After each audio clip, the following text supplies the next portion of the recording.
కానీ జై హింద్ చెప్పబోయే ముందు మీ అందరి గురించి మాట్లాడాలి కాబట్టి అది మాట్లాడతాను. అంటే దారిలో వస్తూ ఉంటే ఇందాక అక్కడున్న ఎంపీడీఓలు మాకున్న సమస్యలు నా దృష్టికి తీసుకొచ్చారు. Group 1 MPDOs. ఇది ఖచ్చితంగా మన ఉన్నతాధికారులు ఇక్కడే ఉన్నారు, వారికి తెలియజేసి నేను మీ సమస్యకి ఒక పరిష్కార మార్గం వెతుకుతాం. అలాగే ఆంధ్రప్రదేశ్ గ్రామ పంచాయత్ సెక్రటరీ అసోసియేషన్ కూడా మీరు ఇది ఇచ్చారు మీ పిటిషన్, దాన్ని కూడా ముందుకు తీసుకెళ్తాం. అలాగే దాన్ని కూడా పరిష్కార మార్గం వెతుకుతాం. ఒక నిమిషం. గ్రామ సచివాలయం ఇంజనీరింగ్ అసిస్టెంట్ అసోసియేషన్లో మీకు కూడా ఒక బలమైన పరిష్కార మార్గం వెతుకుతాం. ఎందుకంటే నేను ఉట్టిన గాల్లో మాట్లాడలేను, అందుకని కూర్చోబెట్టి మీకు చప్పట్లు కొట్టేలా మాటలు కాకుండా నిజంగా మీ చేత మెప్పు పొందేలా చేయాలనుకుంటాను. అందుకని అదొక్కటి మీరు అర్థం చేసుకోండి. ఒక నిమిషం ఉండు.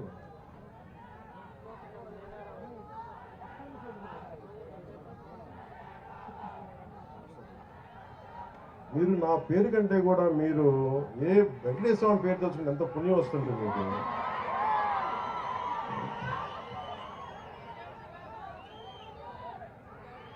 అలాగే గౌరవం గారు ప్రత్యేకించి మన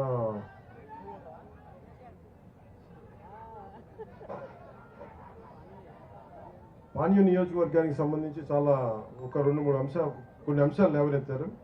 అంటే gravel roads, field roads, CC డ్రైన్లు, ప్రభుత్వ స్కూళ్ళకి కాంపౌండ్ వాళ్ళ గురించి, శ్మశానాలకి ప్రహరీ గోడలు ఇవన్నీ కావాలని అడిగారు.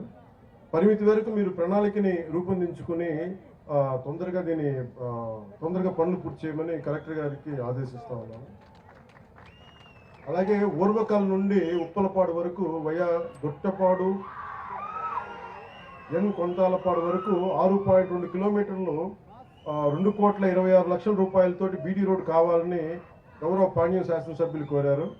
దీన్ని వెంటనే శాంక్షన్ చేస్తున్నాం. అనుగుణంగా పిఆర్ ఇంజనీరింగ్ అధికారులకి ఆదేశాలు జారీ చేస్తున్నాం.